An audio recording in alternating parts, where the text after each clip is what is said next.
Артур Конан Дойл. Выход на пенсию сеньора Ламберта.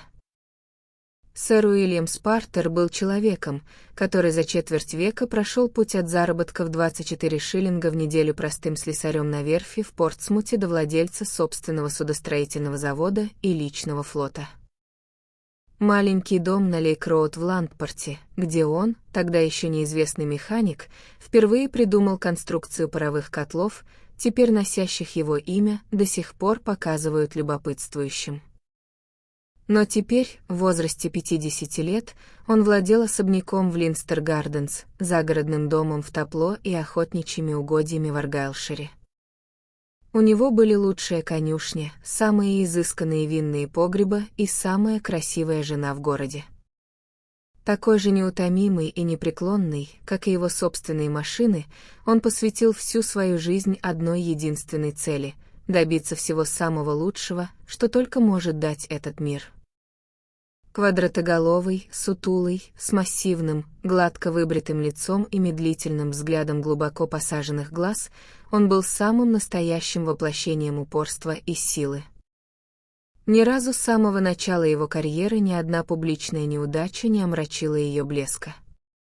И все же в одном он потерпел поражение, причем в самом главном. Ему так и не удалось завоевать любовь своей жены. Она была дочерью хирурга и первой красавицей северного городка, когда он женился на ней. Уже тогда он был богат и могущественен, что заставило ее закрыть глаза на разделявшую их разницу в 20 лет. Но с тех пор он прошел еще более долгий путь. Его огромный бразильский контракт, реорганизация фирмы в акционерное общество, титул баронета — все это появилось уже после свадьбы. Лишь в одном он нисколько не продвинулся. Он мог запугать свою жену, мог подчинить ее своей воле, мог заставить ее восхищаться его силой и уважать его твердость, мог вылепить из нее все, что угодно в любом другом отношении, но, что бы он ни делал, он не мог заставить ее полюбить себя. И дело было вовсе не в отсутствии стараний. С тем нескончаемым терпением, которое сделало его великим в бизнесе, он год за годом пытался добиться ее расположения.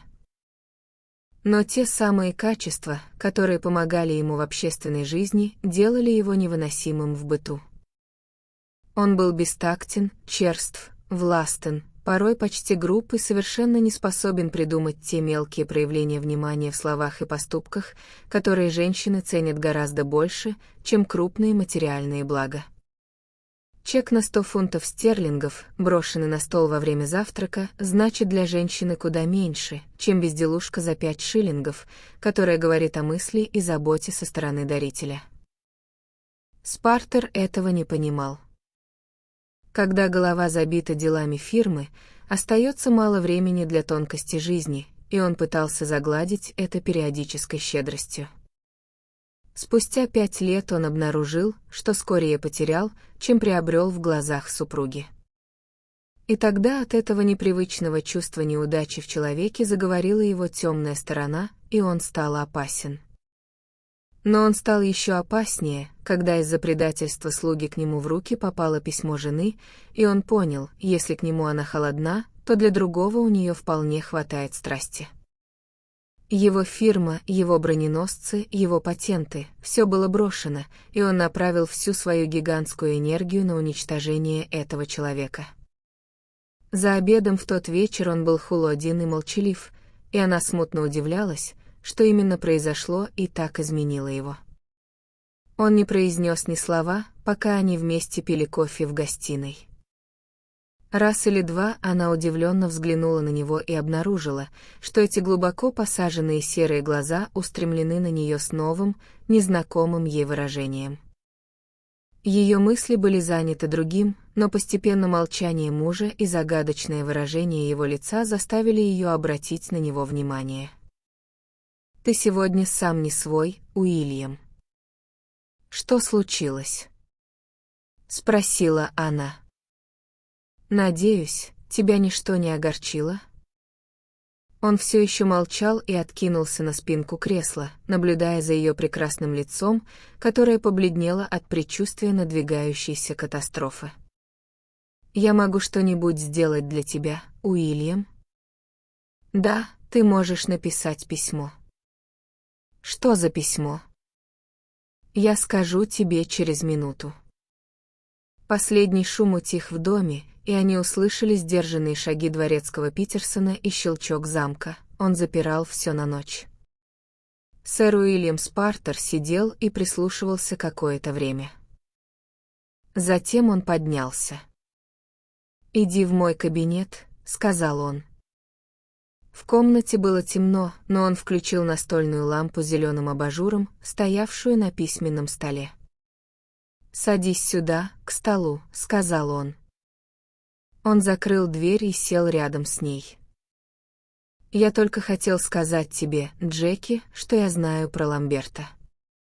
Она ахнула и задрожала, отстраняясь от него и выставив вперед руки, словно боясь удара. «Да, я знаю все», — произнес он, и его спокойный тон звучал настолько убедительно, что она не могла усомниться в его словах. Она ничего не ответила, лишь сидела, не сводя глаз с его сурового, массивного лица. Часы на каминной полке громко тикали, но в остальном в доме господствовала полная тишина. Раньше она никогда не замечала этого тикания, но теперь оно отзывалось в ее голове, будто удары молотка по гвоздю. Он поднялся и положил перед ней лист бумаги. Затем вытащил другой лист из своего кармана и разгладил его на краю стола. «У меня здесь черновик письма, которое я хочу, чтобы ты переписала», — сказал он. «Я прочту его тебе, если хочешь. Мой самый дорогой Сесил. Я буду в доме номер 29 в половину седьмого и очень прошу тебя прийти до того, как ты отправишься в оперу. Не подведи меня, потому что у меня есть самые веские причины желать встречи с тобой.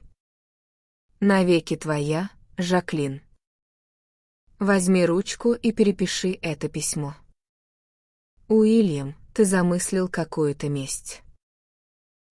Уильям, если я виновата перед тобой, мне так жаль. Перепиши это письмо. Но что именно ты хочешь сделать? Почему ты хочешь, чтобы он пришел в этот час? Перепиши это письмо. Как ты можешь быть таким жестоким, Уильям? Ты же прекрасно знаешь. Перепиши это письмо. Я начинаю ненавидеть тебя, Уильям. Я верю, что вышла замуж за дьявола, а не за человека. Перепиши это письмо. Постепенно непреклонная воля и непоколебимая целеустремленность стали брать верх над нервным, поддавшимся эмоциям существом. Неохотно, бунтуя про себя, она взяла в руку ручку. «Ты ведь не причинишь ему вреда, Уильям? Перепиши это письмо. Ты обещаешь простить меня, если я сделаю это? Перепиши это письмо». Она посмотрела на него с намерением воспротивиться, но эти властные серые глаза подавили ее. Она была похожа на полугипнотизированное существо, полное обиды и все же покорное. «Вот. Теперь ты доволен?» Он взял записку из ее рук и положил ее в конверт. «Теперь напиши адрес».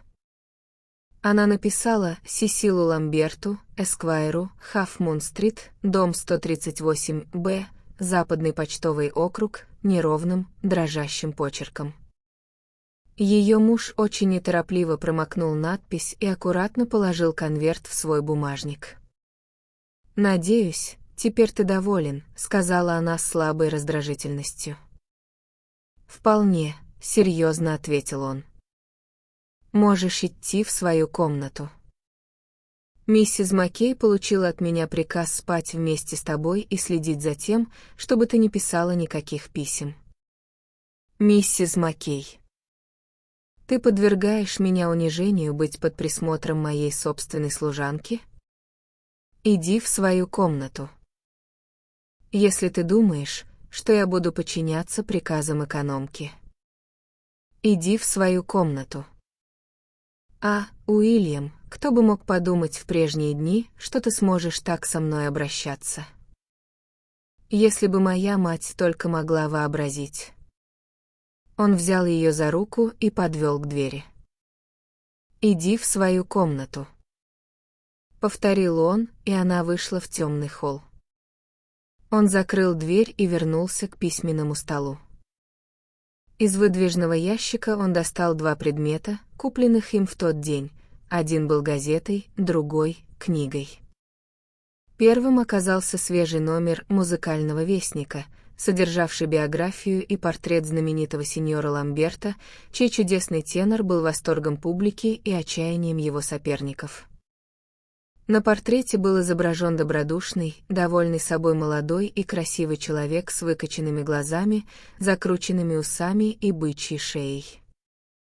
Биография поясняла, что ему всего 27 лет, что вся его карьера была сплошным триумфом, что он предан своему искусству и что его голос приносит ему, по самым скромным подсчетам, около 20 тысяч фунтов в год.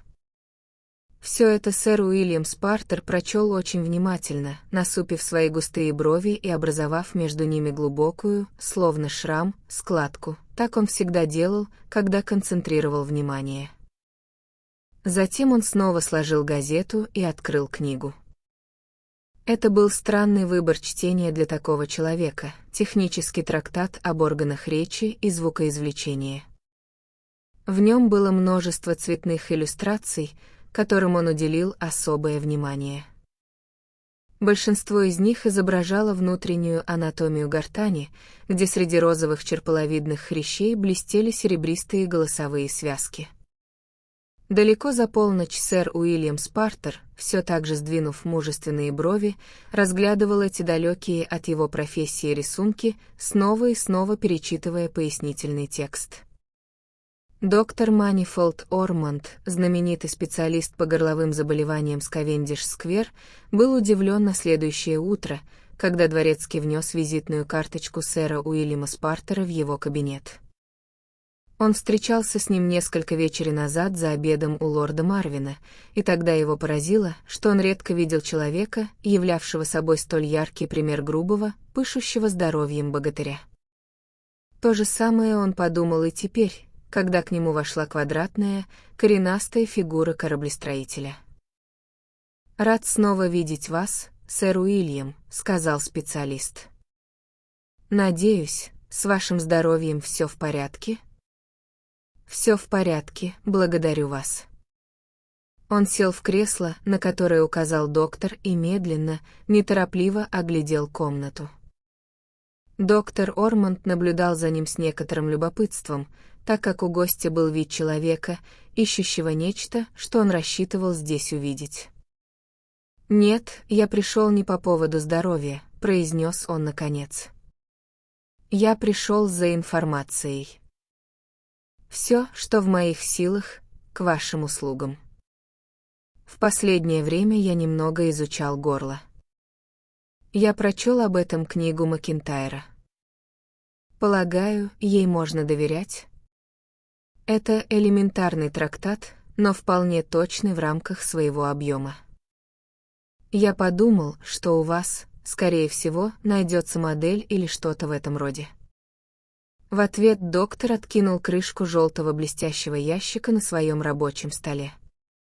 Внутри находилась точная модель человеческих органов речи. «Как видите, вы правы», — сказал он. Сэр Уильям Спартер поднялся и нагнулся над моделью.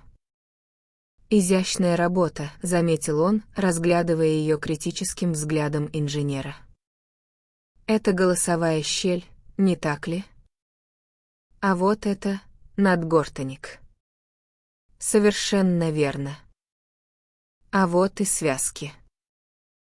Что произошло бы, если бы вы разрезали их?» «Разрезали что?» «Вот эти штуки, голосовые связки. Но вы не смогли бы их разрезать. Они недосягаемы для несчастных случаев. Но если бы подобное все же случилось, В практике таких случаев не зарегистрировано, но, разумеется, человек стал бы немым, по крайней мере, на какое-то время. У вас ведь большая практика среди певцов, не так ли? Крупнейшая в Лондоне. Полагаю, вы согласны с тем, что пишет этот человек, Макинтайр, будто хороший голос частично зависит от связок? Сила звука зависит от объема легких, но частота ноты соответствует той степени полного контроля, которую певец осуществляет над связками. Любая шероховатость или повреждение связок испортили бы голос? Для пения, безусловно. Но ваши изыскания, похоже, принимают весьма странное направление. «Да», — сказал сэр Уильям, подбирая шляпу и кладя гонорар на край стола. «Они немного выходят за рамки обычного, не правда ли?» Уорбертан-стрит — одна из улиц в сети проездов, соединяющих Челси с Кенсингтоном, и известна она прежде всего большим количеством находящихся на ней художественных мастерских. Сеньор Ламберт, знаменитый тенор, владел здесь квартирой, и его аккуратный темно-зеленый экипаж можно было видеть несколько раз в неделю ждущему начала длинного прохода, ведущего к указанным помещениям. Когда сэр Уильям Спартер, закутанный в пальто и державший в руке небольшой черный кожаный саквояж, повернул за угол, он увидел огни экипажа у тротуара и понял, что человек, к которому он пришел, уже находится в месте свидания. Он прошел мимо пустого экипажа и поднялся по вымощенному плиткой коридору, в дальнем конце которого горел желтый газовый фонарь. Дверь была открыта и вела в большой пустой холл, устланный кокосовой циновкой и испятнанный множеством следов. Днем это место напоминало муравейник, но сейчас, когда рабочие часы закончились, оно пустовало. Единственным постоянным жителем была экономка в цокольном этаже. Сэр Уильям замер, но все было тихо и темно, за исключением одной двери, контуры которой светились тонкими желтыми полосами. Он толкнул ее и вошел. Затем запер ее изнутри и положил ключ в карман. Это была большая комната, бедно обставленная и освещенная единственной масляной лампой на центральном столе. На стуле с противоположной стороны стола сидел человек, который вскочил на ноги с радостным восклицанием, сменившимся удивлением и завершившимся ругательством. «Какого черта вы заперли эту дверь?» «Отприте ее снова, сэр, сию же секунду». Сэр Уильям даже не ответил ему. Он подошел к столу, открыл саквояж и стал вынимать из него самые разные предметы: зеленый флакон, роторасширитель, ингалятор, медицинские щипцы, изогнутый бистури и странную пару ножниц. Сеньор Ламберт стоял и смотрел на него, онемев от гнева и изумления. «Чертов подлец, кто вы такой и что вам нужно?» Сэр Уильям опустошил свой саквояж, после чего снял пальто и бросил его на спинку стула. Затем он впервые устремил взгляд на певца. Тот был выше его ростом, но гораздо хрупче и слабее. Инженер, хоть и невысокий, обладал чрезвычайной силой и мускулами, закаленными тяжелым физическим трудом. Его широкие плечи, выпуклая грудь и огромные узловатые руки придавали ему очертания гориллы. Ламберт попятился от него, испуганный его зловещей фигурой и его холодными, неумолимыми глазами. «Вы пришли грабить меня?» — выдохнул он. «Я пришел поговорить с вами. Моя фамилия Спартер». Ламберт попытался сохранить хоть какие-то остатки самообладания, которое стремительно покидало его. «Спартер», — произнес он с наигранной развязностью. «Сэр Уильям Спартер, я полагаю?» «Я имел честь быть знакомым с леди Спартер и слышал, как она упоминала вас. Могу я узнать цель этого визита?» Он застегнул пальто подергивающимися пальцами и попытался выглядеть свирепо из-за своего воротника. «Я пришел», — произнес Спартер, плеснув немного жидкости из зеленого флакона в ингалятор, чтобы изменить ваш голос. Изменить мой голос? Именно. Вы сумасшедший. Что это значит? Будьте любезны, лягте на кушетку. Вы в бреду. Я все понял. Вы хотите запугать меня. У вас есть какой-то мотив. Вы воображаете, что между леди Спартер и мной есть связи. Я уверяю вас, что ваша жена. Моя жена не имеет к этому делу никакого отношения ни сейчас, ни впредь. Ее имя вообще здесь не фигурирует. Мои мотивы музыкальные, исключительно музыкальные, понимаете? Мне не нравится ваш голос. Ему требуется лечение. Лягте на кушетку. Сэр Уильям, даю вам честное слово. Лягте. Выдушите меня. Это хлороформ. На помощь, на помощь, на помощь. Скотина. Отпусти меня. Отпусти, говорю. Пожалуйста. Отпус, ад. Его голова откинулась назад, и он забормотал в ингалятор. Сэр Уильям подвинул ближе стол, на котором стояла лампа и лежали инструменты. Спустя несколько минут после того, как джентльмен с пальто и саквояжем вышел, кучер на улице услышал, как чей-то голос, очень хриплый и сердитый, кричит внутри здания. Вскоре раздались звуки неверных шагов, и его хозяин, багровый от ярости, выбежал в желтый круг света от фар экипажа. «Ты, Холден!» — закричал он. «Ты уволен с сегодняшнего вечера. Разве ты не слышал, как я звал?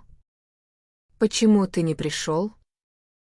Мужчина в замешательстве уставился на него и вздрогнул при виде цвета его манишки.